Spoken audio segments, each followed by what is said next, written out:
Hot అంశాలపై debate news బెంచ్కి స్వాగతం. కీలకమైనటువంటి పరిణామాలు చకచక ఢిల్లీ ఆధారంగా చేసుకుంటున్నాయి. ఇప్పటిదాకా కూడా రాజకీయం అంతా ఆంధ్రప్రదేశ్లో పొత్తుల ఎత్తులు జరుగుతూ వచ్చినాయి. అది జనసేన తెలుగుదేశం పార్టీ పొత్తు, జనసేన భారతీయ జనతా పార్టీ పొత్తు. ఇప్పుడు ముగ్గురు కలవడానికి సంబంధించినటువంటి అంశంలో చంద్రబాబు నాయుడు గారు ఢిల్లీ వెళ్ళొస్తే అక్కడి నుంచి ఆయన తిరిగి రాగానే అర్జెంటుగా జగన్మోహన్ రెడ్డి గారు అక్కడికి వెళ్ళడంతో రాజకీయంలో అందరి చూపు ఢిల్లీ మీద పడింది.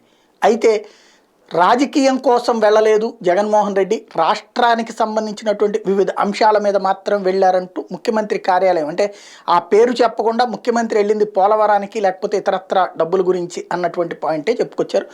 నిర్మలా సీతారామన్ని అట్లాగే నరేంద్ర మోడీని కలిసి వచ్చారు జగన్మోహన్ రెడ్డి.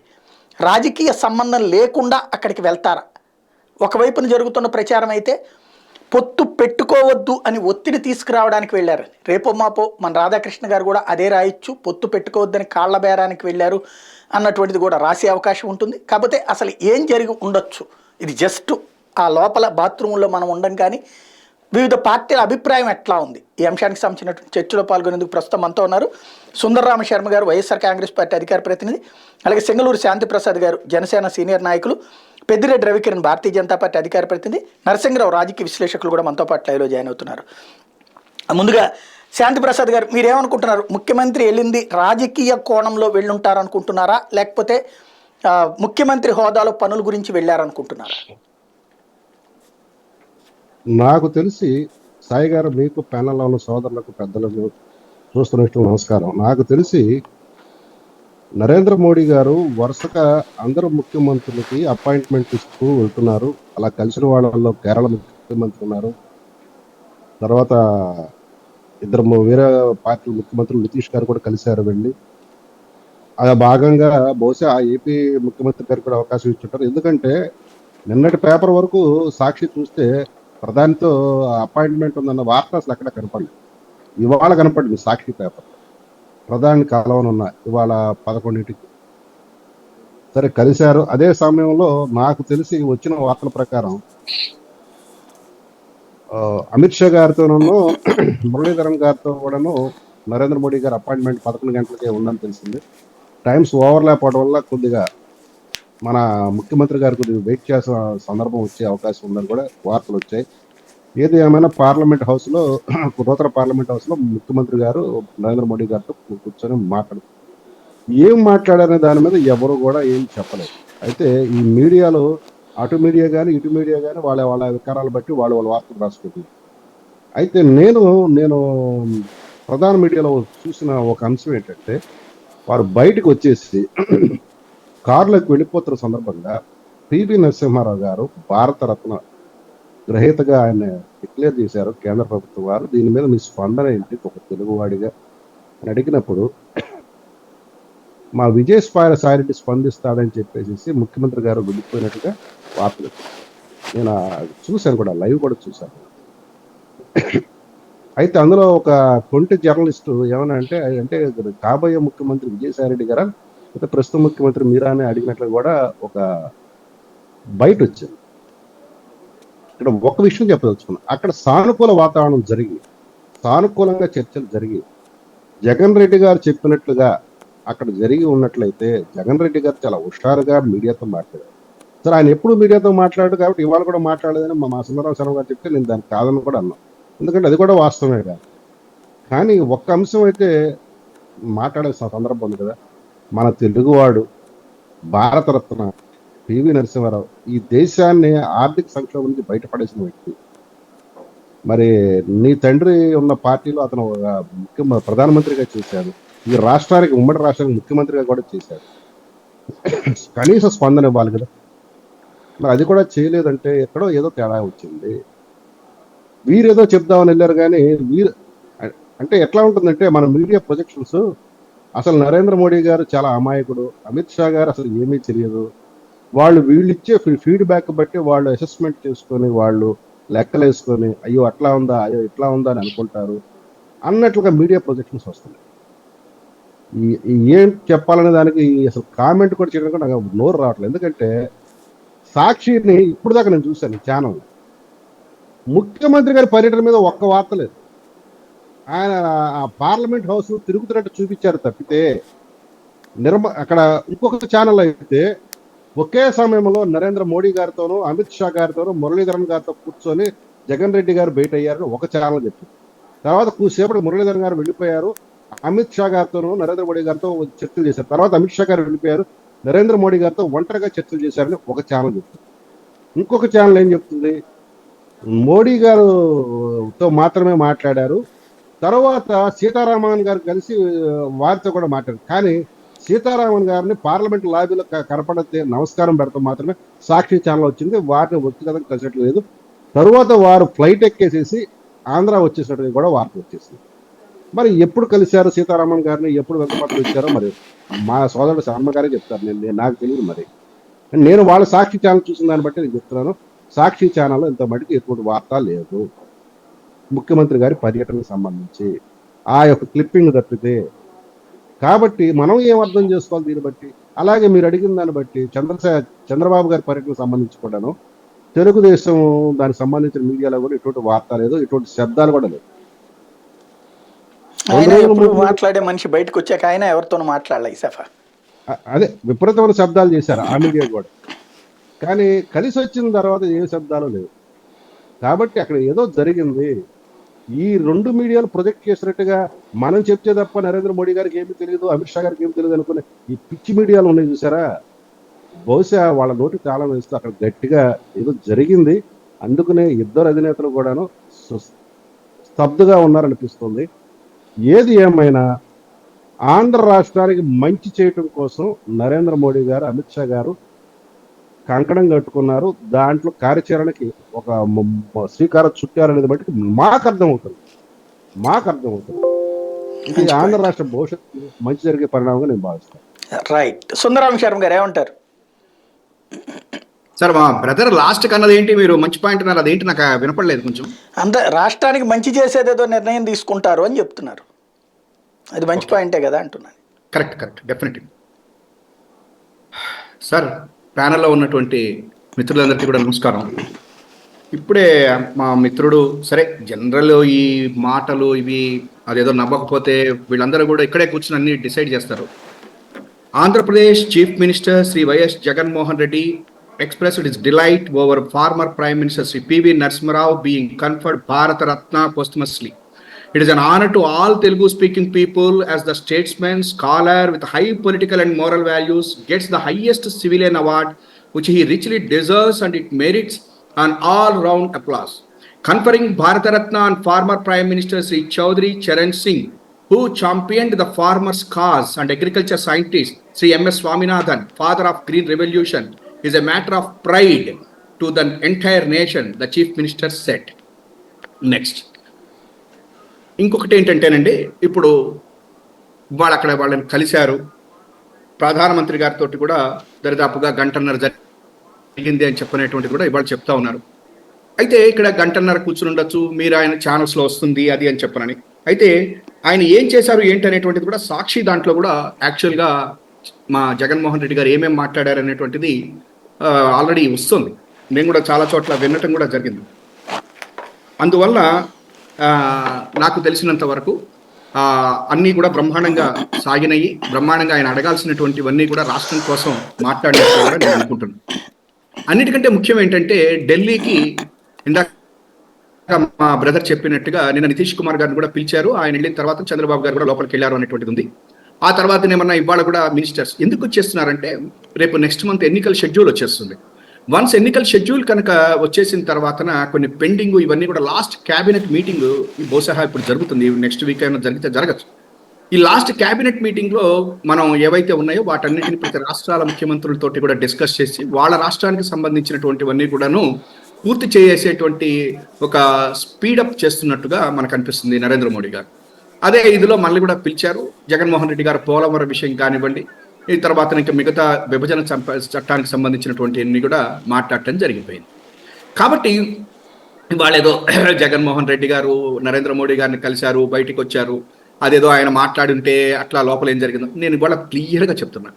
జగన్మోహన్ రెడ్డి గారికి, ఆయన రాష్ట్ర ప్రభుత్వానికి, కేంద్రంలో ఉన్నటువంటి మోడీ గారి కేంద్ర ప్రభుత్వానికి బ్రహ్మాండమైనటువంటి సుహృద్భావ వాతావరణం ఉన్నది, అందులో అనుమానం ఏమక్కర్లేదు. భారతీయ జనతా పార్టీ తోటి వైఎస్ఆర్సీపీకి లేదు, వైఎస్ఆర్సీపీ తోటి భారతీయ జనతా పార్టీకి లేదు. కానీ నరేంద్ర మోడీ గారితో మాత్రం ఈ రాష్ట్రంలో ఉన్నటువంటి ముఖ్యమంత్రి జగన్మోహన్ రెడ్డి గారికి ఈ యొక్క ఫెడరల్ సిస్టంలో ఏ రకమైనటువంటి విషయాలు సుహృద్భావ వాతావరణం ఉంటే దేశము రాష్ట్రాలు ముందుకెళ్తాయో దాని విషయంలో ఈయన చాలా ముందున్న మాట మాత్రం వాస్తవం. ఎందుకంటే నాన్ బీజేపీ స్టేట్స్ వాళ్ళు కొంతవరకు కూడా వాళ్ళ యొక్క వీటిలతోటి పోతున్నారు. జనరల్గా వాళ్ళకు ఉండేటువంటి కొన్ని నిజంగా అదే మనకి ప్రజలకి కావాల్సి వచ్చినా లేకపోతే అయినప్పటికీ కూడా కొన్ని పార్టీ స్టాండ్స్ దూరంగా వారు వ్యతిరేకిస్తున్నప్పటికీ కూడా ప్రజాస్వామ్యబద్ధంగా ప్రజలకు అవసరమైతే మాత్రం జగన్మోహన్ రెడ్డి గారు ఒకటే సిద్ధాంతం ఏంటంటే రాష్ట్ర ప్రయోజనాలు, దేశ ప్రయోజనాలు కాపాడుకోవాలి.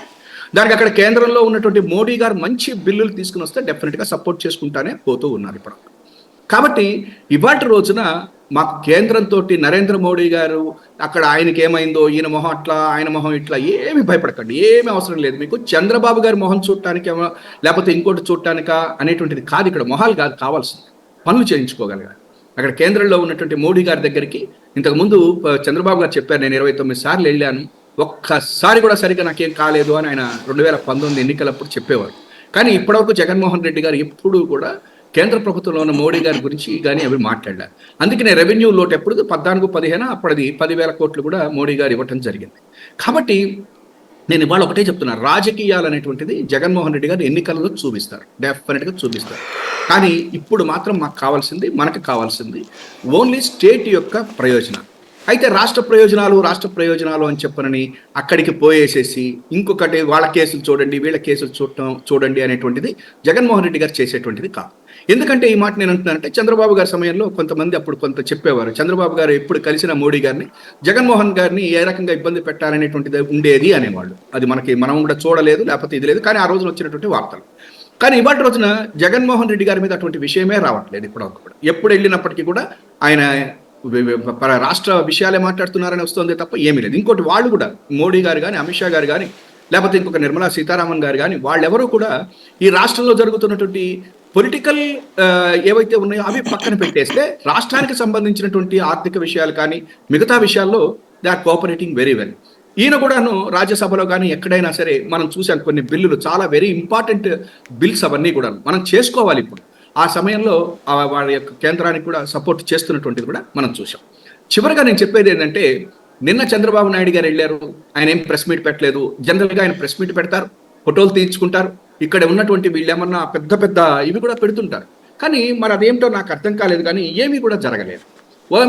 పోనీ ఇక్కడికి వచ్చిన తర్వాత మాత్రం నిన్న కొంతమందితోటి కూర్చుని అది పచ్చపత్రిక మన వారాంత పలుకులు రాసింది ఏంటంటే, రాష్ట్ర ప్రయోజనాల కోసం వెళ్ళక తప్పట్లేదు, ఎన్డీఏ గవర్నమెంట్ వాళ్ళు అడుగుతున్నారు, కొంచెం స్ట్రెంగ్ చేయాలంటే మీలాంటి వాళ్ళు కావాలని అడుగుతున్నారు, ఈ రకంగా చెప్పారు.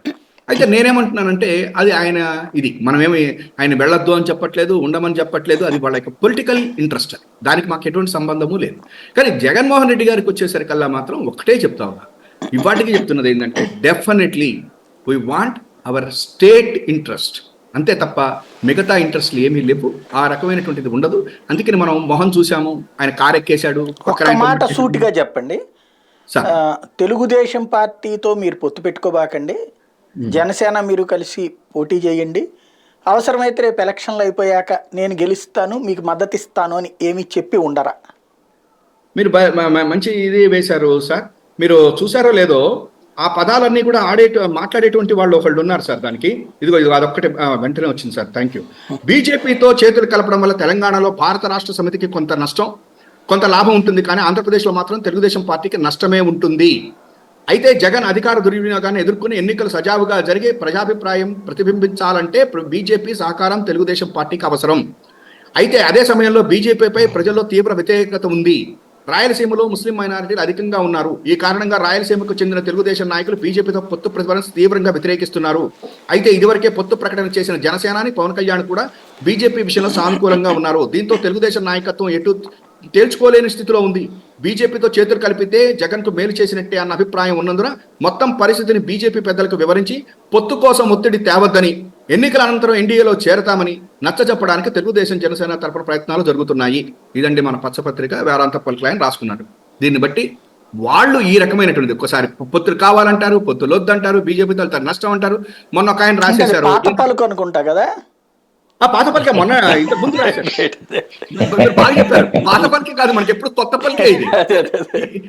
ఇంకొకటి ఒక్క సెకండ్ సాయి గారు, ఇది రాసిన తర్వాతన ఇవాళ ఏమని చెప్పానంటాడంటే, ఇవాళ నేను ఇది పాత పలిక అయిపోయి మీరు అన్నట్టు కొత్త పలిక ఇవాళ ఏమంటాడంటే మళ్ళీ ప్రిపేర్ చేసేస్తున్నాడు ఆల్రెడీ.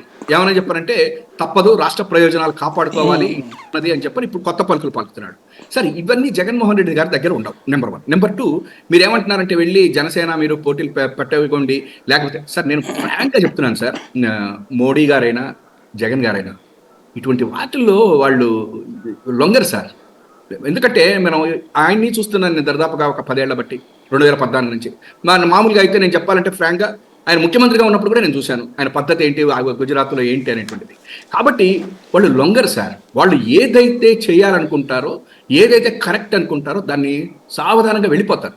ఇటువంటి చంద్రబాబు గారు చెప్పేవి ఇవి వినరు. రెండోది, జగన్మోహన్ రెడ్డి గారి యొక్క యాటిట్యూడ్లో ఏ మాత్రమైనా సరే వెళ్ళి మీరు వాళ్ళు పెట్టుకుంటారండి ఇదేంటి అనేటువంటి మాట కనుక జగన్మోహన్ రెడ్డి గారు చెబుతాడని ఆయన పేరేంటి మన మోడీ గారు అనుకోరు. మోడీ గారి దగ్గరికి వెళ్ళి సార్ ఆయన చూడండి సార్, వాళ్ళిద్దరు పొత్తులు వద్దు సార్ అని చెప్పని అడగడు. ఎందుకంటే 2014 తర్వాత ఓడిపోయిన తర్వాత జగన్మోహన్ రెడ్డి గారు మోడీ గారిని కానీ వాళ్ళ ప్రభుత్వాన్ని కానీ ఎప్పుడు విమర్శించచ్చు, ఓడిపోయిన తర్వాత కూడా. ఇంక్లూడింగ్ ఆయన కొన్ని ఇబ్బందులు పడుతున్నప్పుడు కూడా ఏ రోజున కూడా పోయి నన్ను ఇట్లా కావాలని 23 మందిని తీసుకున్న రోజున కూడా ఆయన పోయేసేసి ఒక వినతి పత్రం ఇవ్వటం, రాష్ట్రపతి గారిని గెలవటం చంద్రబాబు చేస్తుంటారు కదా. ఆ రాజ్యాంగబద్ధంగా కాకుండా 4 మినిస్టర్లను చేసిన రోజున కూడా ఆయన ఢిల్లీ వెళ్ళలేదు సార్, గల్లీలోనే తిరిగాడు. ప్రతి ప్రజలకి చెప్పాడు ఈయన చేస్తున్నటువంటి రాజ్యాంగం, ఆ ప్రజాస్వామ్యం, వీళ్ళు మాట్లాడే పచ్చ భాష అన్ని చూపించి 151 సీట్లు కొట్టాడు. కాబట్టి నాకున్నంత వరకు సార్ మోడీ గారు ఇటువంటి విషయాలు కనుక అయితే దగ్గర కూడా రానిచ్చేవాడు. జగన్ గారు అయితే అట్లాంటి వినేటువంటి ప్రధానమంత్రి కనుక అక్కడ ఉంటే అసలు ఈయన కూడా పోయేవాడు. కాబట్టి వాళ్ళిద్దరికి నాకు తెలిసినంత వరకు వీటి మీద చర్చలు జరగదు. వస్తామని కూడా ఏం చెప్పే అడిగుండరా సార్? ఒకటి నిజం సార్, ఈ జగన్మోహన్ రెడ్డి గారు కలవడు సార్. ఇవాళ అంటే సాయి గారు, నేను ఇంతకు ముందంతా కూడా చెప్పా, 2014లో ఒక్క మాట నేను కూడా రైతు రుణమాఫీ చేస్తాను, 1,00,000 రూపాయలు చేస్తాను, 1,50,000 చేసేస్తాను అని కనుక ఒక్క మాట అన్నట్టుంటే 2014లోనే అసలు జగన్మోహన్ రెడ్డి గారు గెలిచాడు. అది నిన్న మన సీఎం గారు నిన్ననే చెప్తున్నాడు, నేను ఒక్క మాట అబద్ధం ఆడుంటే నేను కూడా అంత రుణమాఫీ చేస్తాను అంటే, నేను అన్నది 1,50,000 అనుకోండి, ఆయన ఆ 87,000 నేను కూడా ఇస్తాను అని కనుక అన్నట్టుంటే ఆ రోజునే గెలిచామని అన్నాడు. కానీ తప్పు చెప్పడు సార్. అతనిలో ఉన్న గొప్పతనం ఏంటంటే వచ్చిందా వస్తుంది, లేదా లేదు, పైన భగవంతుడు కింద ప్రజలు, వస్తే వచ్చింది లేకపోతే లేదు. అసలు ఆ రకమైనటువంటి ఇది వెళ్ళటం అనేది పాలిటిక్స్లో ఓన్లీ మోడీ. ఎందుకంటే మోడీ ఆయన ఎందుకంటున్నానంటే ఆయన పటేల్ మీరు అతను దింపేసిన తర్వాత ఎలక్షన్స్కి వెళ్ళినప్పుడు ఇదే పరిస్థితి, కేశుభాయ్ పటేల్ వెళ్ళినప్పుడు ఆయన మోటార్ సైకిల్ వెనకాల ఎక్కించుకుని తిరిగేవాడు, మొత్తం గుజరాత్ అంతా తిరిగేసేసి గెలిపించుకున్నాడు. అసలు గెలవరని చెప్పినటువంటి గ్యారంటీ. అటువంటి పరిస్థితులు గోత్రా ఇది జరిగిన తర్వాత మన చంద్రబాబు నాయుడు గారు కూడా ఆయన తిట్టాడు. ఆ రకమైనటువంటి మనిషి ఈ జగన్మోహన్ రెడ్డి గారు కూడా. ఎందుకంటే 2014లో ఓడిపోయి 23 మందిని తీసుకుని 4 మినిస్టర్లను చేసిన వాళ్ళని చేత అమ్మ లెక్కలు తిట్టిస్తున్నా సరే ఒకటే మాట, గల్లీలో తిరుగుతా అంతే తిరిగాడే తప్ప ఢిల్లీ వెళ్ళి మోడీ గారికి ఒక వినతి పత్రం ఇవ్వాలా, ఒక రాష్ట్రపతికి ఒక వినతి పత్రం ఇవ్వాలా, లేకపోతే స్పీకర్కి రాయలే, ఒక గవర్నర్ దగ్గరికి వెళ్ళలేదు sir. That is mister Jaganmohan Reddy sir. We want that type of leaders in this country today. అందుకనే పెద్ద ఆయన అక్కడ ఉంటే ఈయన ఉంటాడు. కానీ ఒక్కటి మాత్రమే చెప్తున్నా, ఇవాళ జగన్మోహన్ రెడ్డికి గారికి ఒక్కటే ఉంది, ఈ రాష్ట్రంలో తను చేసినటువంటివి ఏవైతే ఉన్నాయో వీటి మీదటన తను ప్రజలు గెలిపిస్తారు, ప్రజల్ని నేను కన్విన్స్ చేసుకుంటా, ప్రజలతో ఉంటా, ఏదైనా తప్పు చేస్తే వాళ్ళు శిక్షిస్తారు, లేదో నేను మంచి చేస్తే వాళ్ళే నన్ను గెలిపించుకుంటారు. ఆ రోజున నేను ఏదైతే మాటకి నిలబడ్డానో రుణమాఫీ విషయంలో అది కరెక్ట్ అయింది, కాబట్టి నేను ఏదైతే పందాలో వెళ్తున్నానో అది కరెక్టు. కాబట్టి ఇవాళ నేను ఇస్తున్నటువంటి పథకాలు ఇవన్నీ కూడా పాటు ఇవాళ కేంద్రం దగ్గర నుంచి నేను తీసుకొస్తున్నటువంటి నిజంగా విభజన చట్టంలో కూడా మనకు కొన్ని వచ్చినాయి సార్. నిన్న సార్ ఇది చివరిగా ఒకటి చెప్తున్నా, నిన్న సార్ 2/2/2024 సార్ నిర్మలా సీతారామన్ గారు బడ్జెట్ రాగానే రాస్తాడు సార్ ఆ ఈనాడు ఆయన, మోసం, పదే మోసం, ఇప్పటి వరకు 10 సంవత్సరాలైంది బడ్జెట్లో ఉసూరు అనిపిస్తున్నారు ప్రతిసారి కూడా ఈ కేంద్రం మోసం అని చెప్పని రాశాడు సార్ 2/2/2024. అటువంటి పద్ధతులు మనుషులకి ఎక్కువ కాలము చెల్లవు సాయి గారు. వాళ్ళ జగన్మోహన్ రెడ్డి గారు వాళ్ళు ఇచ్చినటువంటి దాన్ని ఇమీడియట్గా ఒకటే చెప్పాడు, ఆ బడ్జెట్లో అయినా తన బడ్జెట్లో అయినా తనకు కావాల్సింది ఇవాళ ఈ రాష్ట్ర ప్రయోజనాలే తప్ప వేరే ఏమీ లేదు. నేను మళ్ళా చెప్తున్నా, ఇవాళ వీళ్ళ ముగ్గురు కలిసినా, ఇద్దరు కలిసినా, ఒకళ్ళు కలిసినా అసలు ఎన్నికల గురించి ఆయన ఒక్కటే ఆలోచించట్లే. ఆయన ఆలోచిస్తుంది ఒకటే, నేను చేసినవి మీకు నచ్చినాయా, తొందరగా రండి ఓట్లేసేయండి, నేను రేపు పొద్దున్న అక్కడ బటన్ నొక్కండి, 124 సార్లు నేను బటన్ నొక్కా, 2 సార్లు మీరు, ఒకటి ఎంపీకి ఒకటి ఎమ్మెల్యేకి కొట్టండి, పైన దేవుడు కింద ప్రజలు. That is mister Jagan. Right. Ravikiran గారు ఏమంటారు? ఇప్పుడు చంద్రబాబు గారు వెళ్ళాక మీకు ఒక పాయింట్ వస్తున్నది ఏంటంటే, మీరే పిలిచి ఎన్డీఏని బలోపేతం చేసుకోవాల్సిన అవసరం ఉంది, దక్షిణాదిలో ఏమీ లేదు కాబట్టి చంద్రబాబు గారిని పిలిచి ఆఫర్ ఇస్తున్నట్టు నెంబర్ 1.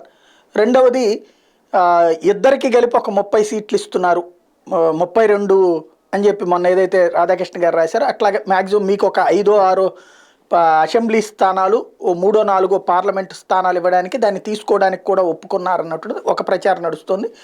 దాన్ని ఆపడానికి ఇప్పుడు జగన్మోహన్ రెడ్డి అర్జెంటుగా ఆగమేఘాల మీద వెళ్ళారన్నటువంటి ప్రచారం నడుస్తుంది. ఏది వాస్తవం? సాయి గారు, ముందుగా మీకు తోటి ప్యానలిస్టులకి, న్యూస్ బెంచ్ వీక్షకులందరికీ శుభ సాయంత్రం అండి. ముందుగా తెలుగు తేజం బహుభాషా కోవిదుడు మాజీ ప్రధాని పివి నరసింహారావు గారికి, అలాగే చౌదరి చరణ్ సింగ్ గారికి, అలాగే హరిత విప్లవ ఆద్యుడు ఎంఎస్ స్వామినాథన్ గారికి భారతరత్న ప్రకటించడం, కేంద్ర ప్రభుత్వం ప్రధాని నరేంద్ర మోడీ గారు భారతరత్న ప్రకటించినందుకు ధన్యవాదాలు తెలియజేస్తూ రాష్ట్ర ప్రజలందరికీ అభినందనలు, శుభాకాంక్షలు తెలియజేస్తున్నాను. అయితే ఓకే, చూస్తున్నాం గత 3-4 రోజుల్లో చాలా చూస్తున్నాం, రకరకాల రాతలు. ఎన్డీఏ బలోపేతమైందా, బలహీనపడిందా, నాకైతే అర్థం కావట్లేదు. ఇప్పుడు ఐఎన్డీఏ కూటమిని వదిలేసి ఎవరు పారిపోయి ఎన్డీఏలోకి వచ్చేస్తారు? ఒకళ్ళొక్కరుగా ఐఎన్డీఏ కూటమిని ఎవరు వదిలేస్తారు?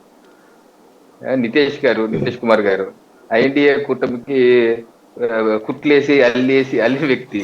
ఆయన ఇప్పుడు ఐఎన్డీఏ కూటమిలో ఉన్నారా, లేకపోతే ఎన్డీఏలోకి వచ్చేసారా? ఆర్ఎల్డి ఎన్డీఏ వదిలేసి ఎన్డీఏకి వచ్చారు కదా. సో ఎన్డీఏ బలోపేతంగా ఉందా, బలహీనంగా ఉందా, అది రాష్ట్ర ప్రజలు కనపడుతుంది. మొన్న ప్రధానమంత్రి నరేంద్ర మోడీ గారు కూడా పార్లమెంట్ లో స్పష్టంగా చెప్పారు. ఏం చెప్పారు? భారతీయ జనతా పార్టీకి ఒంటరిగా 370 సీట్లు తగ్గవు, ఎన్డీఏకి 400 సీట్లు తగ్గవు అన్నారు. అలాగే మరుసటి రోజు కాంగ్రెస్ కి 40 కూడా 40 అంటే 40 రాదు. ఎందుకంటే ఇప్పుడు కాంగ్రెస్ బలం జస్ట్ 50, అంటే ఇంకో 10 సీట్లు తగ్గిపోతుంది, 40 దాటదన్నారు. అది పెద్ద అతిశయోక్తి కాదు. గత 2014లోనూ 50 దాటలేదు, 2019లో బహుశా 51, 52 వచ్చినట్టు. ఇప్పుడు 40 కూడా రావంటున్నారు, 53. సో 40 కూడా రావంటున్నారు. అలాగే కొంతమంది అనుకోవచ్చు మోడీ గారు ఇలాగే చెప్తారులే అని. 2014 ముందు కూడా ఆయన చెప్పారు బీజేపీకి 280 వస్తాయి, ఎన్డీఏకి 300 అని. అదే నిజమైంది. 2019 ముందు కూడా చెప్పారు బీజేపీకి 300, ఎన్డీఏకి 350. అది నిజమైంది. ఇప్పుడు 2024 కూడా మనం చూస్తున్నాం దేశ ప్రజలు ఏ రకంగా ప్రధానమంత్రి నరేంద్ర మోడీ గారు లాంటి సేవకుడు దశాబ్దాల కాలంగా ఎప్పుడు చూడలేదు.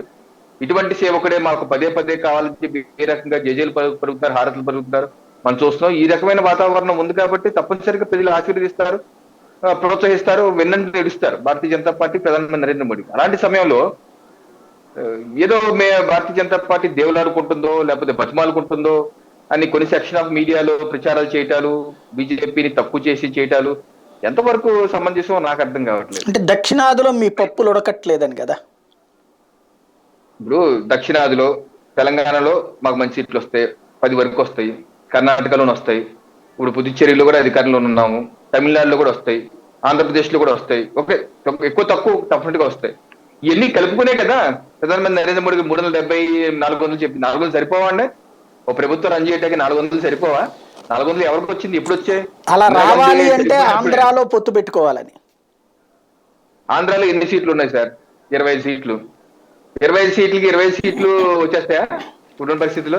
అంటే మీ తెలుగుదేశంతో పొత్తు పెట్టుకుంటే మీకు ఎన్డీఏలోకి 400 అన్న మీ లక్ష్యం నెరవేరుతుంది సార్. ఇప్పుడు 370కి 400కి ఎంత తేడా ఉంది?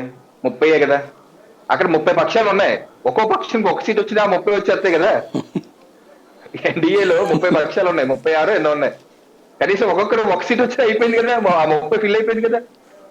అంటే ఏదో రాసేసి రాష్ట్ర ప్రయోజనాల కోసం తప్పదేమో అని రాస్తున్నారు. ఇప్పుడు మనం ప్రధానమంత్రి నరేంద్ర మోడీ గారు గత 10 సంవత్సరాలుగా ఏ రాష్ట్ర ముఖ్యమంత్రి అయినా సరే మాకు మోడీ గారు అన్యాయం చేశారు. సరే, ఎన్నికల ముందు చేసే ధర్మ పోరాట దీక్షలు అవి పక్కన పెట్టండి.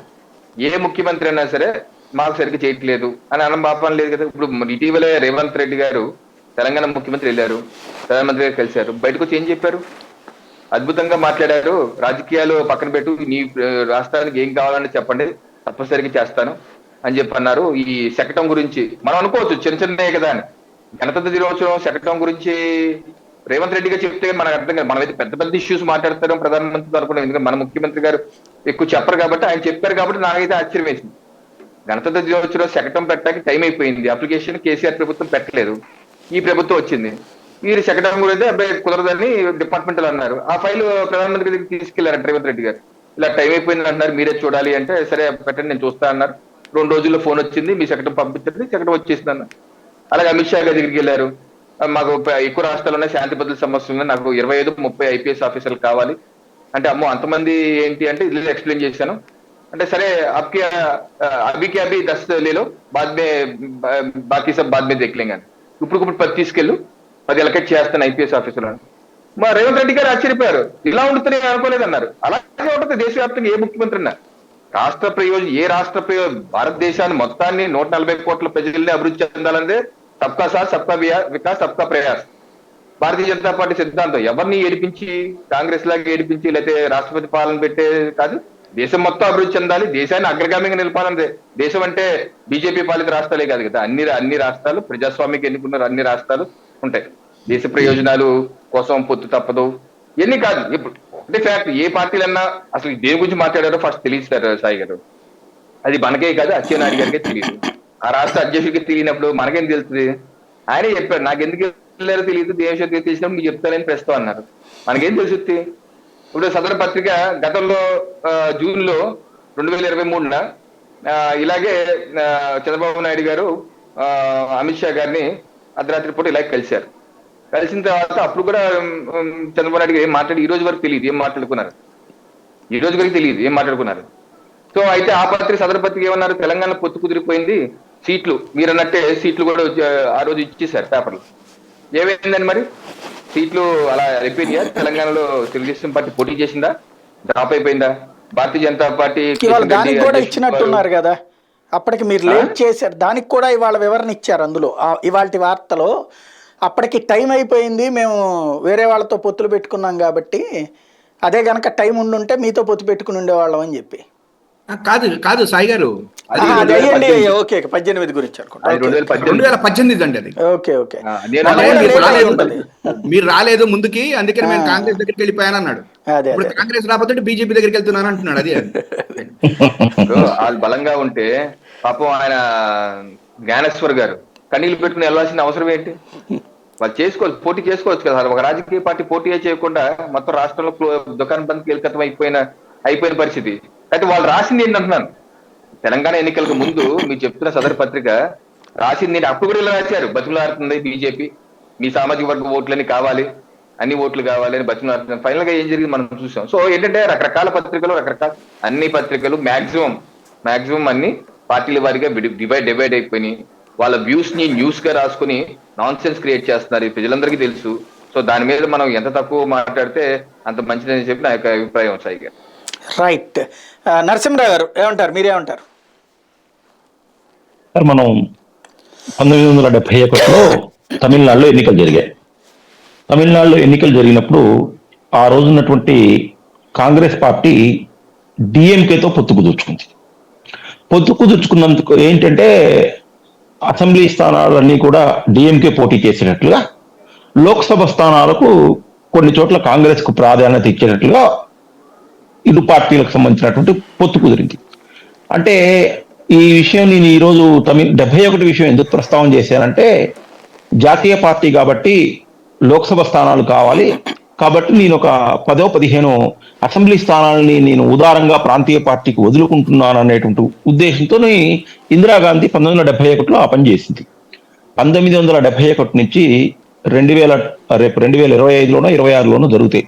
అంటే ఒక 50 సంవత్సరాలుగా తమిళనాడులో కాంగ్రెస్ పార్టీకి అసెంబ్లీలో అధికారం లేకుండా కోల్పోయింది సార్. అంటే ఈ నిన్న మొన్న 2 రోజులు, అంతకుముందు రోజు రాజ్యసభలోను అంతకుముందు లోక్సభలోను ప్రధానమంత్రి నరేంద్ర మోడీ గారు మాకు భారతీయ జనతా పార్టీకి 370 సీట్లు వస్తాయి, ఎన్డీఏకి 400 వస్తాయని చెప్పేసి ఒకే మాటని 2 సార్లు రిపీట్ చేశారు. అట్లాగే దేశవ్యాప్తంగా నిన్న India Today mood of the nation C voter సర్వేలో కూడా భారతీయ జనతా పార్టీకి ఒక 304 స్థానాలు, ఎన్డీఏ కలుపుకొని ఒక 335 స్థానాలు ప్రొజెక్ట్ చేసింది.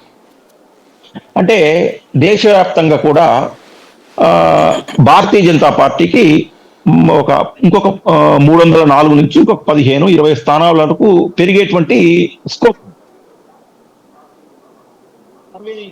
యథాతథంగా వచ్చినా ఇంకో 15 స్థానాలు 20 స్థానాల కంటే పెరగడానికి కావాల్సినటువంటి స్కోప్ అక్కడ ఇంకా లేదు. దేనికంటే ఉత్తరప్రదేశ్ కానివ్వండి, హిందీ రాష్ట్రాలు అన్నిట్లలో బైక్ బై వస్తుంది. ఇంకా బైక్ బై తర్వాత ఇంకా అక్కడ ఏం సీట్లు ఉండవు కాబట్టి భారతీయ జనతా పార్టీకి ఒక 325, 330, 340. ఒకవేళ తమిళనాడులో వచ్చినటువంటి ఏఐడిఎంకేతో పొత్తు పెట్టుకున్నట్లయితే ఎన్డీఏ కూడా 370 నుంచి 400 వరకు వచ్చేటువంటి అవకాశం ఉంది. అయితే ఇక్కడ మన చర్చ అంతా ఏంటంటే ఇటువైపు ఒకవైపు నిన్న ఒక 2-3 రోజుల క్రితం కర్ణాటకకు సంబంధించినటువంటి ఒక కాంగ్రెస్ పార్టీకి సంబంధించినటువంటి ఒక ఎంపీ ఒక కీలకమైనటువంటి వ్యాఖ్య చేస్తాడు. ఏంటంటే అది ఉత్తర దక్షిణ భారతదేశాలకు సంబంధించినటువంటిది. దానికి సంబంధించినటువంటిది ఢిల్లీలో కొంత చర్చ జరిగింది. తర్వాత నిన్న జాతీయ మీడియాలో కూడా ఈ విషయంలో చర్చ జరుగుతుంది. చర్చ జరుగుతున్నప్పుడు ఒక బాధ్యత గల ప్రధానమంత్రి తన నాయకత్వం ఇస్తున్నటువంటి పార్టీ దక్షిణాదిలో కూడా తాను ప్రాధాన్యత వహించాలనే కోరుకుంటాడు తప్ప కేవలం ఉత్తరాది మీదనే ఆధారపడి దక్షిణాదిన ప్రాంతీయ పార్టీలతో పొత్తు పెట్టుకుని ఎదగాలి అంటే ఈ రోజు అనుకోవచ్చు. కానీ రాబోయే రోజుల్లో ఒక విజన్ 2020, విజన్ 2040, విజన్ 2050 పెట్టుకున్నట్లయితే ఆయన ఉద్దేశం ఏంటంటే ఒక 400 స్థానాలు మొత్తం దేశవ్యాప్తంగా మనకు 1984లో ఇందిరాగాంధీ హత్య తర్వాత కాంగ్రెస్కి ఎన్ని వచ్చాయో బీజేపీకి కూడా భవిష్యత్తులో దేశవ్యాప్తంగా అన్ని రాష్ట్రాల నుంచి ప్రాధాన్యత ఉండాలనేటువంటిది వాళ్ళ లక్ష్యంగా పెట్టుకున్నట్టు మనకు కొన్ని సమాచారం అందుతుంది, కొంత సమీకరణాలు మనకు కనిపిస్తున్నాయి. అయితే ఇక్కడ ఇంకొక రెండో పోర్షన్లోకి వచ్చినట్లయితే ఈ రోజు జగన్మోహన్ రెడ్డి ఢిల్లీ వెళ్ళి ప్రధానమంత్రి గారిని కలిశాడు. ఆయన కలిసింది గుర్తుపెట్టుకోండి, కేంద్ర హోంమంత్రి అమిత్ షాని కాదు, లేకపోతే బీజేపీ అధ్యక్షుడు జేపీ నడ్డాని కాదు. ఇప్పటిదాకా మనం ఇందాక సుందరరామ శర్మ గారు చెప్పినా కూడా, లేకపోతే మనకు మీడియా ద్వారా వచ్చినటువంటి వార్తలు వచ్చినా కూడా, మొట్టమొదటిది పోలవరం, 2 ప్రత్యేక హోదా, 3వదేమో ఆర్థిక లోటుకు సంబంధించినటువంటి ఇదొకటి, 4వది ప్రత్యేకంగా ఇంకో విషయాన్ని ప్రస్తావన చేసినటువంటిది ఒక అతి ముఖ్యమైనటువంటి విషయం ఏంటంటే తెలంగాణతో ఉన్నటువంటి ఆ విద్యుత్ సమస్యని పరిష్కారం చేయాలి అనేటువంటిది ఒకటి మాట్లాడారు. కొన్ని రైల్వే ప్రాజెక్టులు, రోడ్డు ప్రాజెక్టులు వచ్చాయి. సహజంగా 2 అంటే విభిన్న పార్టీలో ఉన్నటువంటి ఒక ముఖ్యమంత్రి ఒక ప్రధానమంత్రి ఇద్దరు కలిసినప్పుడు అది కూడా ఎన్నికలకు, లోక్సభ ఎన్నికలకు, ఇతను రాష్ట్రంలో అసెంబ్లీ ఎన్నికలకు ఒక 2 నెలల ముందు, ఒక 2 నెలల లోపు ఎన్నికలు ఉన్న సందర్భంలో కలిసినప్పుడు కేవలం పరిపాలన సంబంధించినటువంటి అంశాలు, ఫెడరల్ సిస్టంలో మాట్లాడుకోవాల్సినటువంటి విషయాలు మాత్రమే మాట్లాడుకుంటారని మనం అంతవరకే వాళ్ళు పరిమితం అవుతారని ఊహించుకోవాల్సినటువంటి అవసరం లేదు. దాంతోపాటు రాజకీయాలు కూడా రాజకీయాలు వచ్చింటాయంటే ఇందాక సుందరరామ శర్మ గారు చెప్పినటువంటి విషయం ఏంటంటే మాకు 2014 ఆర్థిక లోటు ఏదైతే 10,000 కోట్లు ఉందో ఆ 10,000 కోట్లని నరేంద్ర మోడీ గారు ఇచ్చారు అని చెప్పేసి వారు ఒక మాట మాట్లాడారు. అంటే ఎట్లా ఉంటుందంటే బీజేపీ వైపు నమ్మాడు అనుకోండి, నమ్మితే ఎందుకు చెప్తున్నా అంటే ఈ నమ్మటం అనేటువంటిది 2014లో ఎన్డీఏ టీడీపీ కలిసి పోటీ చేశాయి. కలిసి పోటీ చేసినా కూడా 2016 నుంచి 17 రాష్ట్రానికి సంబంధించినటువంటి కేంద్ర మంత్రులు కానివ్వండి, ఎంపీలు కానివ్వండి, ఆ రాష్ట్రంలో ఉన్నటువంటి మంత్రులు, ఎమ్మెల్యేలు, మిగతా వాళ్ళు, లేకపోతే ఆ పార్టీకి సంబంధించినటువంటి మీడియా సంస్థలు రాష్ట్రానికి అరకొర నిధులు వస్తున్నాయి. ఇప్పుడు మనకు ఈ రోజు సుందరరామ శర్మ గారు ఈనాడులో ఏం రాశారని చదివారో వాళ్ళు ఎన్డీఏలో భాగస్వామ్యం అయినప్పుడు కూడా అదే రకమైనటువంటి రాతలు రాశారు. కానీ 2019 నుంచి వైఎస్ జగన్మోహన్ రెడ్డి అనేక సార్లు ఢిల్లీ వెళ్ళాడు. వాళ్ళు ఏమి ఇస్తున్నారో మనకు తెలియదు, ఈయనేం తెచ్చుకుంటున్నాడో మనకు తెలియదు. కానీ ఏ ఒక్క రోజు కూడా మేము ఇది అడిగాము, వాళ్ళు మాకు ఇది ఇవ్వనన్నారు అనేటువంటి విషయాన్ని ఆయన మీడియా ముఖంగా చెప్పలేదు.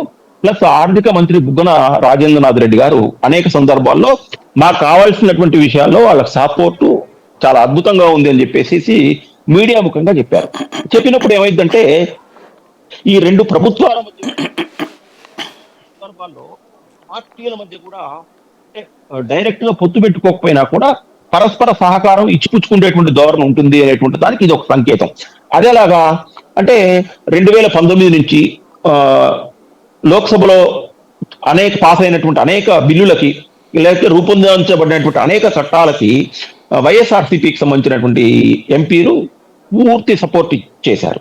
కాబట్టి ఇంతకంటే ఇంకెక్కువ సపోర్ట్ ఏ రాష్ట్ర ప్రభుత్వం ఏ కేంద్రానికి భవిష్యత్తులో కూడా చేయాల్సినటువంటి అవసరం రాదు. దేనికంటే బీజేపీ అమ్ములో వాళ్ళకి కావాల్సినటువంటి ఎజెండాలో ఉన్నటువంటి ముఖ్యమైనటువంటివన్నీ కూడా 19-24 మధ్యలో అయిపోయాయి. ఆర్టికల్ 370 అయిపోయింది, త్రిబుల్ తలాక్ అయిపోయింది, అది అయిపోయింది. ఇక చిన్న ఇంకా 1-2 మిగతా. అయితే ఇక్కడ వచ్చినటువంటిది ఏంటంటే నేను అనుకోవటం ఏంటంటే ఆయనకు ఇండియా టుడే సర్వే కానీ మిగిలినటువంటి సర్వేల ప్రకారం ఢిల్లీలో రాబోయే రోజుల్లో మళ్ళీ నరేంద్ర మోడీ అధికారంలో 3వ సారి అధికారంలోకి వస్తుంది. రాష్ట్రంలో కూడా ఆయనకు ఒక ధీమా, భరోసా, నమ్మకం, నేను ఇచ్చేటువంటి సంక్షేమ పథకాలు నన్ను గెలిపిస్తాయి అనేటువంటి ఉద్దేశం ఉండుంటుంది. దానివల్ల మళ్ళీ నేనే వస్తున్నాను కాబట్టి వాళ్ళిద్దరి మధ్య జరిగినటువంటి ఆ 50 నిమిషాల్లో కొన్ని ప్రభుత్వానికి సంబంధించినటువంటి విషయాలతో పాటుగా కొన్ని పార్టీకి సంబంధించినటువంటివి, రాబోయే ఎన్నికలకు సంబంధించినటువంటివి కూడా ఖచ్చితంగా వచ్చి ఉంటాయి. వాటిలో రాబోయే రోజుల్లో నేను మళ్ళీ ఎట్లయితే లాస్ట్ టర్మ్ లో ఇచ్చినటువంటి ఆ సంబంధాలు ఎట్లయితే ఉంటాయో అలాంటి పరస్పరమైనటువంటి సహకారం ఇచ్చుంటాను అని చెప్పుంటారు. దీంతో పాటుగా ఇంకొక విషయం మాత్రం ఒకటే రిక్వెస్ట్ చేసి ఉంటారు. అదేంటంటే నేను అనుకోవటం 2019లో జరిగినట్టుగా తెలంగాణలోను ఆంధ్రాలోను ఒకేసారి ఎన్నికలు జరగాలి. అది ప్రధానమంత్రి చేస్తారా?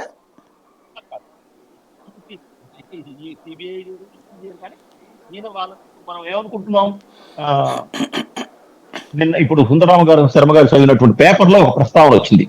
ఏంటంటే మనకు తెలుగుదేశానికి మనం ముస్లింస్ ఎవరు బీజేపీకి ఓటేయరు, వాళ్ళతో పొత్తు పెట్టుకుంటే మనకు రాయలసీమలో వచ్చేటువంటి ఓట్లు రావు, కానీ భారతీయ జనతా పార్టీ పక్కన ఉంటే మేము గెలుస్తాము అనేటువంటి భరోసా తెలుగుదేశం చంద్రబాబు నాయుడు వాళ్ళ నాయకులతో ఒప్పిస్తున్నాడు అనేటువంటి వార్త.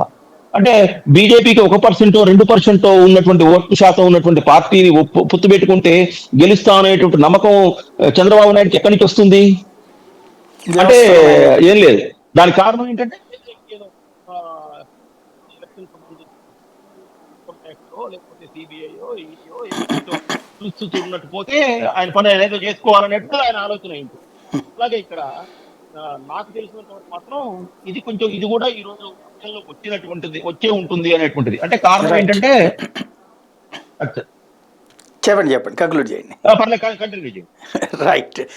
శాంతి ప్రసాద్ గారు, ఇక్కడ ఒక ప్రధానమైనటువంటి అంశం ఏంటంటే పొత్తు ఇప్పుడు టోటల్గా జరుగుతున్నటువంటి దాంట్లో ఒకటి భారతీయ జనతా పార్టీ జాయిన్ అవుతుందన్నది ఎంతైతే ఉందో, ఫైనల్గా 35 లోపుకే మొత్తం పొత్తు వ్యవహారం నడుస్తుంది. మీలాంటి వాళ్ళ కాన్ఫిడెన్స్ ఏమో దాదాపుగా తెలుగుదేశమే డబుల్ డిజిట్ అనేటువంటి స్టేజ్. ఇప్పుడు వీళ్ళ ఫేసులు ఇది చూసినప్పుడు లేకపోతే ఈ పరిణామాలు చూస్తుంటే తెలుగుదేశం కోరుకున్నటువంటి విధంగా ఓ 30-40 మీరిద్దరు కలిసి తీసుకోవడం అవుతుందా, లేదు మీరు అనుకుంటున్నట్టుగా సమ ప్రాధాన్యం పవర్ షేరింగ్ ఉంటుంది అనుకుంటున్నారా?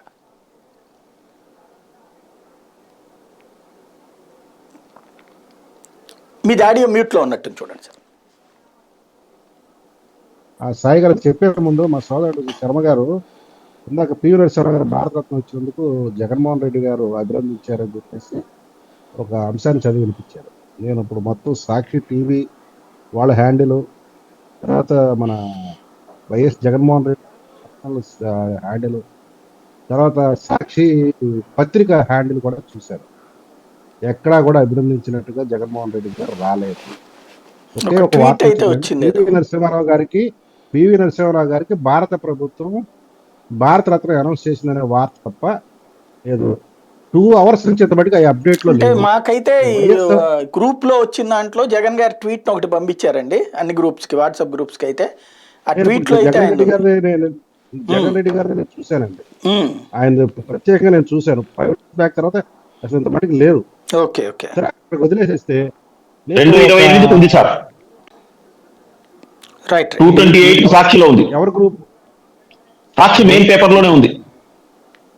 రైట్. ఇప్పుడు దాని గురించి మనం టైం వేస్ట్ లేండి. మళ్ళీ ఇప్పుడు సాక్షి గురించి మనం ఉన్న దాన్ని రైట్ పివి నరసింహారావు వైపుకి వెళ్ళిపోతున్నాం. మనం ఈ టాపిక్ దగ్గర కన్ఫైన్ అవుతాం. ఎందుకంటే ఇది కూడా చాలా ప్రధానమైన అంశం మన తెలుగు కాబట్టి. ఇక రెండోది ఏంటంటే మాకు అన్ని మీకు ఇన్ని అనే ఆ 2 మీడియాల్లో వస్తున్న వార్తలు తప్పితే అధికారికంగా మేము గాని, అధికారికంగా తెలుగుదేశం గాని, అధికారికంగా బీజేపీ గాని ఎక్కడైనా అనౌన్స్ చేసుకున్నాయా? అనౌన్స్ చేసింది. ఎవడికి వాడు ఇష్టానికి వచ్చినట్టుగా వాడి నోటికొచ్చిన సంఖ్య చెప్పుకుంటున్నారు. దాని మీద మమ్మల్ని స్పందించమంటే మేము ఏం స్పందిస్తాం? మాకున్న ఇన్ఫర్మేషన్ ఏంటో మీకు గత డిబేట్‌లో మీకు చెప్పాను. అదే ఆ ఇవాళ పాయింట్ కట్టుబడి చంద్రబాబు నాయుడు ఉన్నారా గారు అంటున్నా. అంటే ఒక్క అంశం నేనైతే క్లియర్‌గా చెప్పగలను సార్. ఎప్పుడు చంద్రబాబు నాయుడు గారు నిశ్శబ్దంగా ఉండటం. ఎప్పుడు నిశ్శబ్దంగా ఉంటాడు అనుకున్న జగన్మోహన్ రెడ్డి కూడా పూర్తిగా నిశ్శబ్దంగా ఉండటం. ఎందుకంటే కలిసి వచ్చిన తర్వాత ఇది కీలకమైన సమయం కదా! ఇప్పుడు ఏమాత్రం అక్కడ సానుకూలతలు ఉన్నా వీళ్ళు మామూలుగా ఉండవు కదా! వీళ్ళ మీడియాలు మామూలుగా ఉండవు కదా కథనాలు. కాబట్టి 2 వైపులా తప్పుతుందంటే జరగకూడనిది ఏదో జరుగుతున్నది. వీళ్ళిద్దరికీ కూడా షాక్ ఇచ్చే అంశాలు అక్కడ బహుశా కేంద్రంలో ఉన్న పెద్దలు లేదా భారతీయ జాతీయ జనతా పార్టీ అగ్రనాయకత్వం చేసి ఉంటుంది అనేది మటుకు నేను చెప్పగలను. కాబట్టి ఈ పిచ్చి కథనాలు 30, 40 ఈ కూరగాయల బేరం అండి తెగొట్టండి. కేజీ ఎంత అంటే కాదు కాదు ఎంత అయితే ఇస్తాను ఇదే కాదు ఇది. ఇది 5 సంవత్సరాల పాటు ఒక రాష్ట్రాన్ని నడపడానికి ఒక సానుకూలమైన రాజకీయ పొత్తు. ఈ పొత్తులో ఎటువంటి భేదాభిప్రాయాలు ఉండకూడదు. ఎటువంటి భిన్నాభిప్రాయాలు ఉండకూడదు. సానుకూలత ఉండాలి. సానుకూల స్పందనతో ముందుకు వెళ్ళాలి. సానుకూల దృక్పథంతో ముందుకు వెళ్ళాలి. కాబట్టి పొత్తు అన్నప్పుడే ఇచ్చి పుచ్చుకోటాలు ఉంటాయి. గౌరవ మర్యాదలు ఉంటాయి. సరే కొన్ని మీడియాలు ఆ గౌరవాలు కావాలని తప్పిస్తుంది. ఎందుకంటే కొన్ని మీడియాలో అయితే భాజపాని అండర్ ప్లే చేయడానికి జనసేనని అండర్ ప్లే చేయడానికి కూడా చాలా ఉత్సాహం చూపిస్తున్నాయి. మిగతా వాళ్ళకి రెచ్చగొడడానికి చాలా ఎక్కువగా వాడుకుంటున్నారు. వాళ్ళ వికారాలను మీరు ఇప్పుడైతే కాదు. ఎందుకంటే అది నేనైతే ఒక క్రమశిక్షణ కలిగిన జనసేన గురించి చెప్పగలిగింది మా అధినేత చెప్పిన దాన్ని బట్టి. ఇద్దరు నేతలు కూర్చొని బీజేపీ నేతలతో సహా కలిపి కూర్చొని పొత్తు ప్రకటన చేస్తారు. పొత్తు ప్రకటన చేసిన తర్వాత పొత్తులో స్థానాలు ఎన్నో కూడా వాళ్ళే డిసైడ్ చేస్తారు. ఆయా స్థానాల్లో ఎవరెవరు అభ్యర్థులు ఉంటారో ఆయా పార్టీలు చేస్తారు. రైట్, ఆ ధైర్యం అయితే ఉంది. ఖచ్చితంగా ఉంది సార్. ఇప్పుడు ఈ రకంగా చేయకపోతే ఓట్ల బదలాయింపు జరగదు. అసలైన సమస్య ఎక్కడ వస్తుందంటే ఎన్నికల రోజు ఓట్ల బదలాయింపు. అది అంశం. ఇప్పుడు మేము ఇన్ని అనేది పంచుకుంటే కాదు కదా, అది ఓటర్లకు నచ్చాల. ప్రజలకు దగ్గరికి వెళ్ళాలి. ప్రజల ఆశీర్వాదం కావాలి కదా. ప్రజలు దాన్ని ఆశీర్వదించకపోతే మేము ఎక్కడ ఎన్ని పొత్తులు ఎన్ని సీట్లు ఎంత ఇది చేసినా కదా. కాబట్టి ఆ ఆశీర్వాదం జరగాలి అంటే గౌరవప్రదమైనది పొత్తు ఉన్న పార్టీలకి తెలుగుదేశం కూడా నేర్చుకోవాలి. అంటే ఇక్కడ ఒక చిన్న లాజిక్ ఉందండి.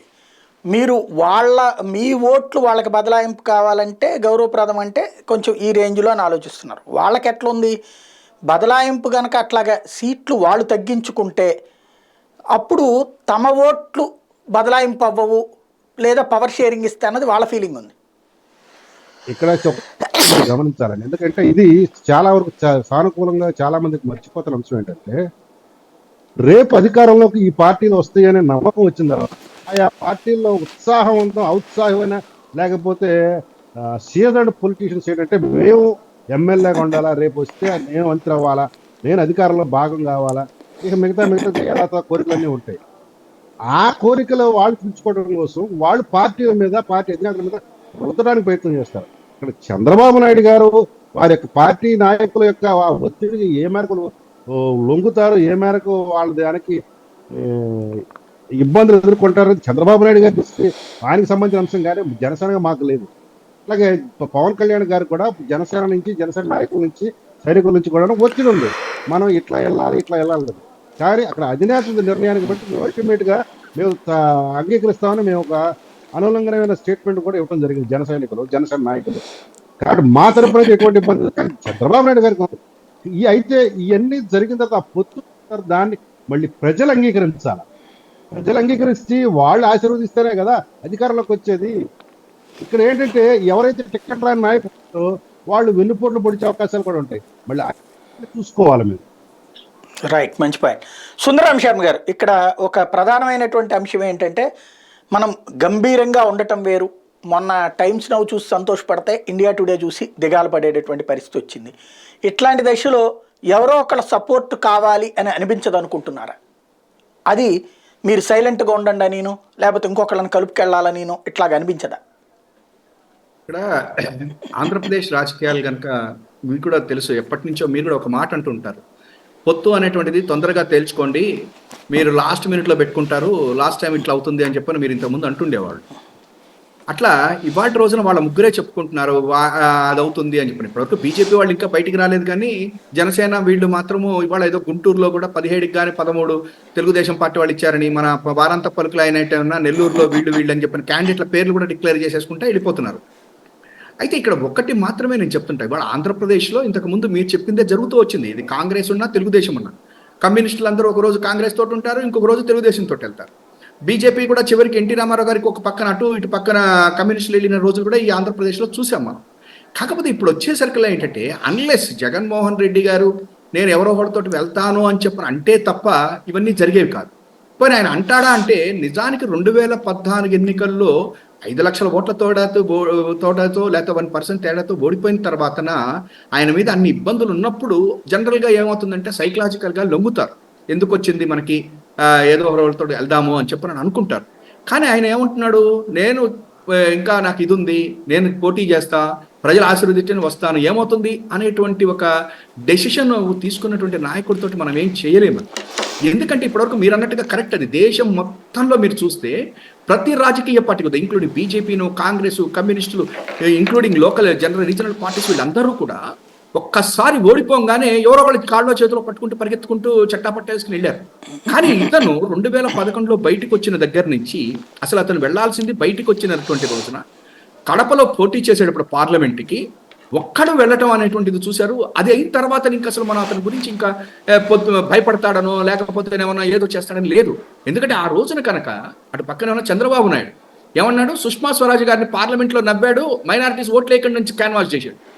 ఇటు పక్కన వీళ్ళు కూర్చున్నారు, కాంగ్రెస్ పార్టీ వాళ్ళు కూర్చున్నారు. ఇంకో పక్కన వివేకానంద రెడ్డి గారికి మినిస్ట్రీ ఇచ్చారు, మినిస్ట్రీ ఇచ్చేసి ఆయన్ని దింపారు.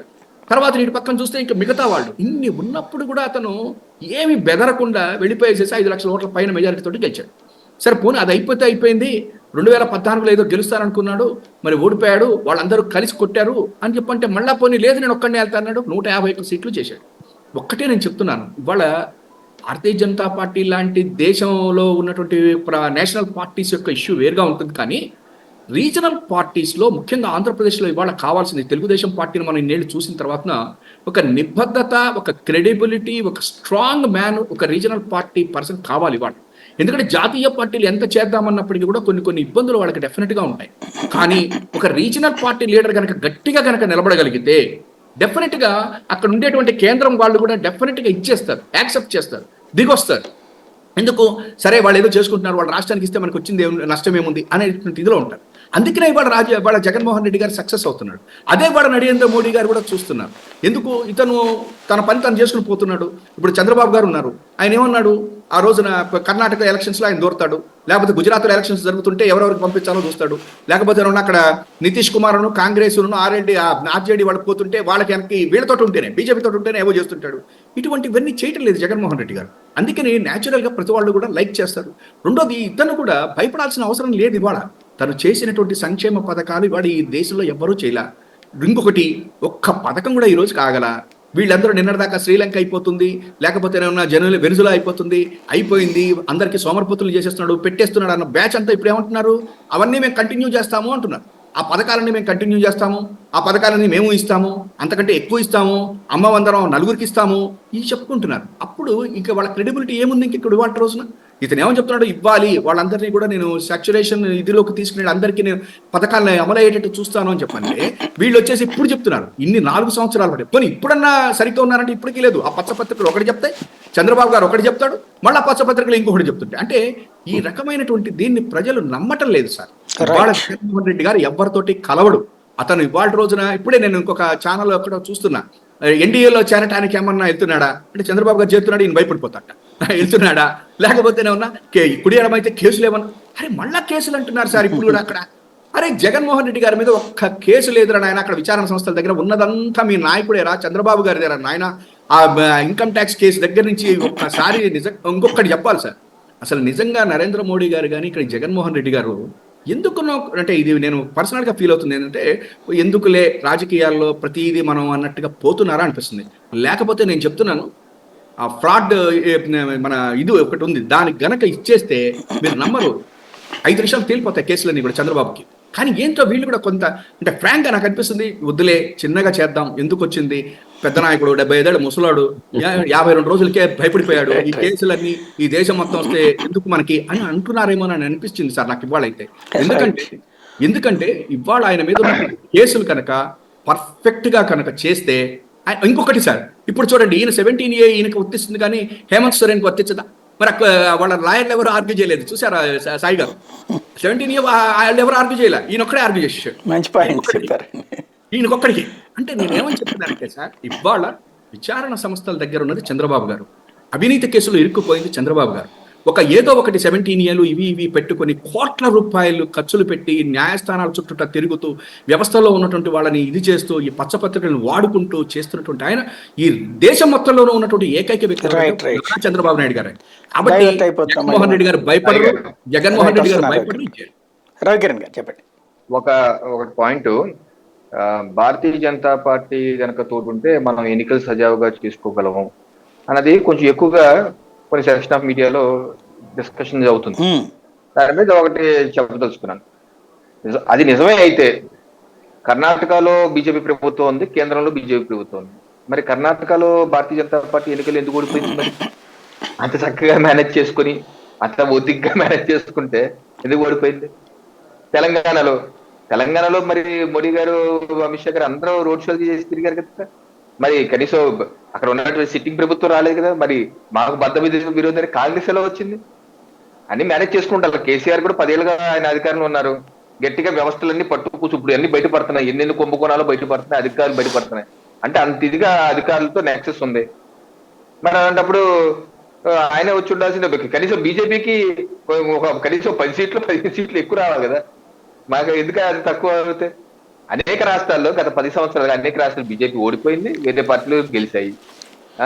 ఏంటంటే నాకేమనిపిస్తుంటే ఒక మానసిక దౌర్బల్యం ఏంటి, ఒక సైకలాజికల్ బ్లాకేజ్ మేము లేకుండా అదే, లేకపోతే వాళ్ళ యొక్క చేతకాంతనాన్ని ఎదుటోడి మీద రుద్దటం, వాళ్ళ యొక్క చేతకాంతాన్ని బలహీనతని ఎదుటోడి మీద రుద్ది వాళ్ళుంటే మేము ఎలక్షన్ సజావుగా చేసుకోగలం. అంటే అదేదో ఏదో ఇక్కడ ఓట్లు గుద్దేది అమిత్ షా గారు, మోడీ గారు వచ్చి బ్యాలెట్ బాక్స్ లో గుద్దులేసి వేసేస్తున్నట్టు చెప్తున్నారు. రాష్ట్రంలో 4 కోట్ల 7 లక్షల ఓటర్లు ఓట్లేసి ప్రభుత్వాలు మార్చుకుంటారు, గెలిపించుకుంటారు, పడేసుకుంటారు, ప్రజలు ఇస్తుంది. అది ప్రజాస్వామ్యం. అసలు ప్రజాస్వామ్య స్ఫూర్తిని అపహాస్యం చేసే విధంగా, హేళన చేసే విధంగా ఆ యొక్క స్టేట్మెంట్ బీజేపీతో ఉంటే ఎన్నికలు సజావుగా చేసుకోగలం అన్నది ఎంత దౌర్భాగ్యమైన అప్రజాస్వామిక స్టేట్మెంట్ చేస్తున్నారు. 1. 2, వైసీపీ అన్ని బిల్లులకి సమర్థించింది. సమర్థించింది. అన్ని బిల్లులకి సమర్థించిందా? కొన్ని బిల్లులకు సమర్థించిందా? తెలుగుదేశం పార్టీ అన్ని బిల్లులకు సమర్థించిందా? కొన్ని బిల్లులకు సమర్థించిందా? కాంగ్రెస్ పార్టీ సమర్థించలేదా? ఉమెన్ రిజర్వేషన్ బిల్ కి కాంగ్రెస్ పార్టీ సమర్థించలేదా? లేదా బీజేడీ సమర్థించలేదా? మాలో భాగంగాని జేఎంఎం రాష్ట్రపతి ఎన్నికలకి సమర్థించలేదా? చట్టసభల్లో ఉన్న చట్టాలు చేయడానికి, ఆ చట్టసభల్లో ప్రాతినిధ్యం ప్రజలు ఎన్నుకొని 15 లక్షల ప్రజలు పార్లమెంట్ లో ఉంటే వాళ్ళందరూ ఎన్నుకొని ప్రజాప్రతినిధులు పంపిస్తున్నాం పార్లమెంట్ కి. ఆ పార్లమెంట్ లో ఉంది ఎందుకు? ఏళ్ళు వేసుకుంటానికి, చిరతలు వాయించుకుంటానికి కాదు కదా. పార్లమెంట్ లో ఉంది చట్టాలు చేయడానికి. ఆ చట్టం వచ్చినప్పుడు అది దేశానికి మంచిదా కాదా? మంచిది కాకపోతే వద్దు, చేయొద్దు, మేము అగ్రెస్ట్ గా ఓటేస్తాం. మంచిదైతే ఫర్గా ఓటి, లేదు నాకు దీనికి సంబంధం లేదంటే వాకౌట్, లేదు సవరణ చేస్తే బాగుంటది అనుకుంటే నువ్వు సవరణ చెప్పు, ఇలా సవరణ చేస్తే బాగుంటది, ఇలా అయితే మేము చేస్తాం. ఇలాగ చర్చ జరిగి 140 కోట్లకు ప్రయోజనంగా ఉండే విధంగా ఆయా పార్టీలు, అధికార పార్టీ కాదు ప్రతిపక్ష పార్టీలు కూడా చర్చలో పాల్గొని ఆ చట్టాలు చేయాలి. అంటే ఇక్కడ వ్యతిరేకిస్తాయి. అంత మాత్రం చేత ఆయా పార్టీలు కలిసిపోయి అంటే కాంగ్రెస్ తో సహా అన్ని పార్టీలు కలిసిపోయినట్టే. ఎందుకంటే ఎంత దిగజాడు వ్యాఖ్యలు చేయవలసిన, అసలు రాజ్యాంగం ఎందుకు రాసుకున్నాం, ఏ స్ఫూర్తి రాసుకున్నాం? ఇక్కడ ఒక ప్రధానమైన అంశం ఏంటంటే, మీరు ఈ మధ్యనే నియోజకవర్గాల వారీగా కమిటీలు వేసి ముగ్గురుతో 2000 మంది ఏమో దరఖాస్తులు చేసుకున్నారు, ఒంటరి పోరాటానికి రెడీ అవుతున్నారని అందరూ భావించారు. సీన్ కట్ చేస్తే చంద్రబాబు గారిని అమిత్ షా గారు పిలిపించారు. సరే, ఇప్పుడు వాళ్ళు ఆ ఉద్దేశంతో కంటే కూడా ఇప్పుడు ఏమని జనంలోకి వెళ్ళింది, ఎన్డీఏకి దక్షిణాదిలో బలహీనంగా ఉంది కాబట్టి దక్షిణాదిలో భాగస్వామ్యం కావాలి. అందులో ఇప్పుడు కాంగ్రెస్ వాళ్ళు ప్లస్ డిఎంకే అటు పక్కన కమ్యూనిస్టులు అంటే దక్షిణాదిలో ఉన్నది కేరళ కావచ్చు, తమిళనాడు కావచ్చు, కర్ణాటక కావచ్చు, తెలంగాణ కావచ్చు, నలుగురు కూడా మీకు వ్యతిరేకంగా రాష్ట్ర దక్షిణాదికి అన్యాయం జరుగుతుందని గొడవ చేస్తున్నారు. కాబట్టి ఇక్కడ ఓ బలమైనటువంటి శక్తి అయినటువంటి చంద్రబాబు గారిని దగ్గర పెట్టుకుంటే దక్షిణాదికి మేము అన్యాయం చేయలేదని చూపెట్టడం కోసం ప్రయత్నం, అందులో భాగంగానే ఇలా పిలుస్తున్నారు అన్నటువంటిది ఒక ప్రధాన అంశం. సార్ ఇప్పుడు మీరు అన్నటువంటి ఆ పత్రిక జనవరి 7వ తారీఖు ఒక డాష్ పలుకులను రాస్తారు. దాంతోనే ఆయన రాసింది ఏంటంటే కొన్ని కారణాలు చెప్పి తెలుగుదేశం పార్టీ కేంద్ర పెద్దల అపాయింట్మెంట్ కోసం వెయిట్ చేస్తారని రాసింది. నెల రోజుల క్రితమే రాసింది. ఆ వెయిట్ చేస్తున్నారు, అపాయింట్మెంట్స్ కు ఎదురు చూస్తున్నారు, ప్రయత్నిస్తున్నారు అన్న వాళ్ళు ఈ రోజు అమిత్ షా గారే పిలిపించారు. ఓకే చెప్పు, మీరు వెయిట్ చేసి కబురంపించవచ్చు, కబురంపిస్తే ఇప్పుడు అమిత్ షా గారు రమ్మని ఉండొచ్చేమో, నాకు తెలియదు, చెప్తున్నాను. మీరు ఆ రోజు నెల రోజుల క్రితం అపాయింట్మెంట్ కోసం వెయిట్ చేస్తారన్న వాళ్ళు ఈ రోజు పని కట్టుకుని కేవలం ఆయనే పిలిచారు అంటలో ఆంతర్యం ఏంటి నాకైతే అర్థం కాదు. రెండు, దక్షిణాదిలో భారతీయ జనతా పార్టీతో ఎన్డీఏ తెలుగుదేశం పార్టీ ఇప్పుడు పొత్తులు చర్చ జరుగుతుందో లేదో నాకే తెలియదు, అచ్చెన్నాయుడు గారికే తెలియదు, నాకు తెలియదు, పెద్ద విషయం కాదు. అయితే ఒకవేళ తెలుగుదేశం పార్టీ ఎన్డీఏలోకి వచ్చింది అనుకోండి, ఎక్కడ బెనిఫిట్ అవుద్ది? ఏపీలో కొన్ని సీట్లు రావచ్చు, ఓకే తెలంగాణలో ఏముంటది ప్రయోజనం? తెలుగుదేశం పార్టీ అంత ఇదైతే వాళ్ళు ఎందుకు కొట్టించలేదు అక్కడ? అంటే మొన్న కాంగ్రెస్ గెలిపించింది వాళ్ళే కదా మొన్న. అలాగే సార్, ఇప్పుడు తెలుగుదేశం పార్టీ అక్కడ కాంగ్రెస్ కి కాంగ్రెస్ గెలిపించింది, ఈసారి మిమ్మల్ని గెలిపిస్తుంది. పరోక్షంగా సహకరించారు కాంగ్రెస్ పార్టీకి ఆ క్యాడర్ అంతా. సో ఆ క్యాడర్ సహకరించినప్పుడు ఇప్పుడు వాళ్ళు వెంటనే ఫిరాయింగ్ చేసి బీజేపీకి సహకారం చేసి బీజేపీ మీరు పొత్తు పెట్టుకోలేదు కాబట్టి వాళ్ళని గెలిపించారు. ఇవాళ మీరు కనుక పొత్తు పెట్టుకుంటే మిమ్మల్ని గెలిపిస్తారు. అలాగా సార్, ఇప్పుడు పొత్తు పెట్టుకున్నారు అక్కడ కాంగ్రెస్. ఇంకోటి వాళ్ళ కర్ణాటకలో బలం ఉంది, తమిళనాడులో బలం ఉంది, అండమాన్ నికోబార్ ఐలాండ్ లో కూడా బలం ఉంది.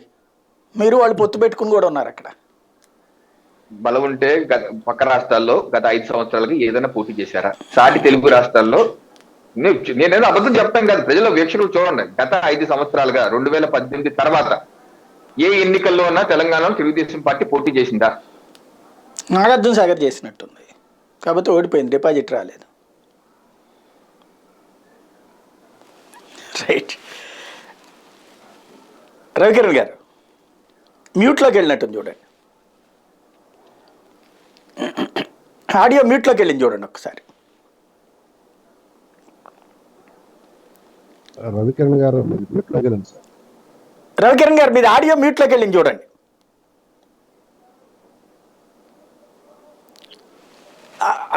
ఆడియో మ్యూట్ లో ఉందండి రవికిరణ్ గారు.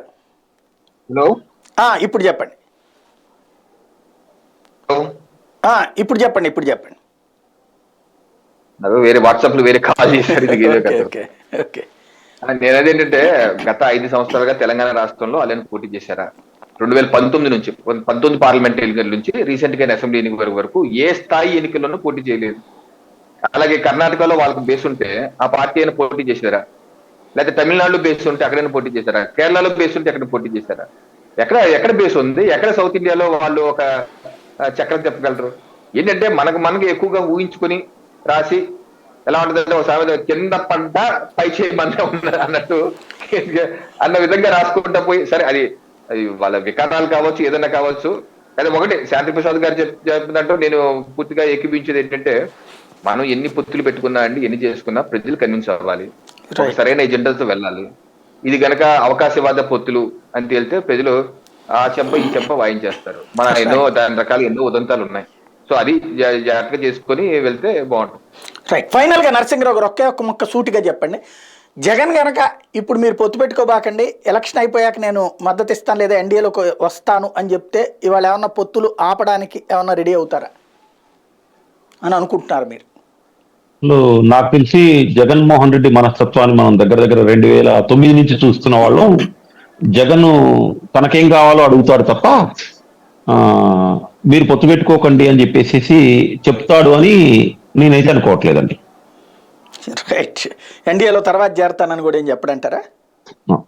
అది అసలు ఎన్డీఏకను 2 విషయాలు ఏంటంటే, భారతీయ జనతా పార్టీ సైద్ధాంతిక భావజాలానికి, వైఎస్ఆర్సీపీకి ఐడియాలజీకి అంటే ఎన్నికలయ్యాక పరస్పరం ఫెడరల్ సిస్టమ్ లో సపోర్ట్ ఉండటం వేరు, ప్రభుత్వంలో చేరటం వేరు. భవిష్యత్తులో ఇది అసలు జరిగేటువంటి ఆస్కారమే నాకు కనిపించడం లేదు. సో లాస్ట్ నేను ఒక విషయం చెప్పి ముగిస్తానండి. ఇప్పుడు రద్దు కాబోతున్నటువంటి లోక్సభలో దక్షిణాది రాష్ట్రానికి సంబంధించినటువంటి దాంట్లో కూడా కాంగ్రెస్ పార్టీ కంటే బీజేపీకే లోక్సభ సభ్యులు ఎక్కువగా ఉన్నారు. Just information. మంచి point. Thank you very much అండి. సుందరం శర్మ గారు, శాంతి ప్రసాద్ గారు, రవికిరణ్ గారు, నరసింహరావు గారు. ఇది పరిస్థితి. ఓవరాల్గా జగన్మోహన్ రెడ్డి ఢిల్లీ టూర్ అన్నటువంటిది రాజకీయ చర్చలకి తావిస్తున్నటువంటి ఒక సెక్షన్ ఆఫ్ మీడియా ప్రచారం వల్ల, బట్ దాని వెనకాల రాజకీయం కంటే కూడా రాష్ట్రానికి సంబంధించిన అంశాలే ప్రధానంగా ఉంటాయన్నటువంటి చర్చ ఎక్కువ నడుస్తుంది. ఏం జరుగుతుందో చూద్దాం.